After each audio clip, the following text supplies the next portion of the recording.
بسم اللہ الرحمن الرحیم۔ اسلامی واقعات اور تاریخ سے ریلیٹڈ ویڈیوز دیکھنے کے لیے ہمارے چینل کو سبسکرائب کر لیں۔ بھٹو خاندان کے لاڈلے سپوت کی پراسرار موت جس نے بھٹو خاندان کو ہلا کر رکھ دیا تھا۔ شاہ نواز بھٹو کمرے کے اندر پراسرار حالت میں مردہ پائے گئے تھے۔ یہ بھٹو خاندان کی آخری ری یونین تھی جس میں کنبے کے تمام افراد شریک ہوئے۔ بھٹو خاندان کی چھٹیاں اور پکنک اس وقت ماتم میں تبدیل ہو گئی جب انہیں ذوالفقار علی بھٹو کے سب سے چھوٹے بیٹے شاہ نواز بھٹو کی موت کی خبر ملی۔ خاندان فرانس کے تفریح مقام کینیز میں فیملی ری یونین کے لیے اکٹھا ہوا تھا۔ 1979 میں ذوالفقار علی بھٹو کی پھانسی کے بعد بیگم نصرت اور بے نظیر کی طویل قید اور نصرت بھٹو کی بیماری کی وجہ سے اس خاندان پر المیہ بدستور منڈلاتا رہا، اور پھر 26 سال کے شاہ نواز بھٹو کی پراسرار موت نے انہیں ایک اور المیہ سے دوچار کر دیا تھا۔ جب 5 جولائی 1977 کو فوجی بغاوت کے ذریعے ذوالفقار علی بھٹو کی منتخب حکومت کا تختہ الٹا گیا، تب شاہ نواز بیرون ملک زیر تعلیم تھے۔ ان دنوں وہ چھٹی پر پاکستان آئے ہوئے تھے، لیکن والدین کی ہدایت پر اپنی تعلیم جاری رکھنے کے لیے واپس سوئٹزرلینڈ چلے گئے تھے۔ والد کو سزائے موت ملنے کے بعد مرتضیٰ بھٹو اور شاہ نواز بھٹو کے طرز زندگی میں ایک ڈرامائی تبدیلی آئی۔ آکسفورڈ جیسی یونیورسٹیوں کے علمی کام سے گوریلا نیٹ ورک کی رہنمائی کرنے تک کا سفر۔ انہوں نے شمالی افریقہ اور مشرق وسطیٰ مغربی یورپ کے ایک دارالحکومت سے دوسرے دارالحکومت تک کا سفر کیا۔ اپنے مرحوم والد کی کاشت کیے ہوئے روابط کو استعمال کیا تاکہ ان کی تنظیم کے لیے فنڈز اور اسلحہ اکٹھا کر سکیں۔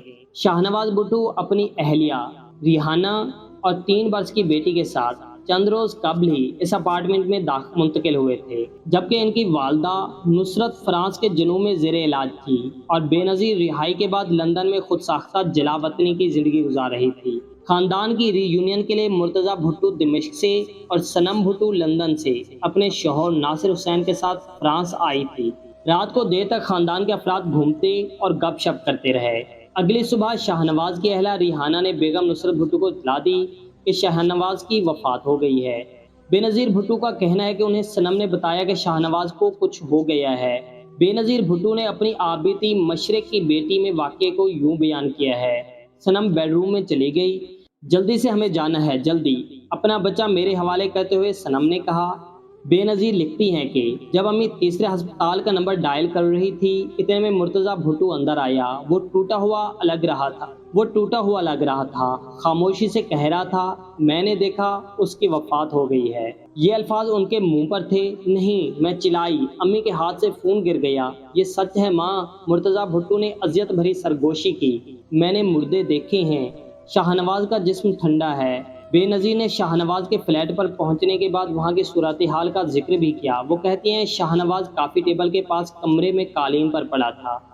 اس نے ابھی تک گزشتہ رات والی سفید پتلون پہنی ہوئی تھی، اس کا ہاتھ پھیلا ہوا تھا، ایسا لگ رہا تھا کہ وہ سو رہا ہے۔ بے نظیر کہتی ہیں، میں نے چلا کر بھائی کو جگانے کی کوشش کی، لیکن پھر میں نے اس کی ناک دیکھی جو چاک کی طرح سفید ہو چکی تھی۔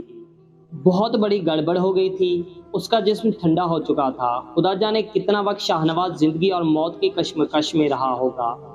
مرتضیٰ بھٹو کی بیٹی فاطمہ بھٹو اپنی کتاب میں اس رات کے واقعے کو یوں بیان کرتی ہیں: جب وہ اپارٹمنٹ میں داخل ہوئے تو دیکھا کہ شاہ نواز بھٹو کی لاش صوفے اور کافی ٹیبل کے بیچ کمرے کے فرش پر اوندھے منہ پڑی تھی۔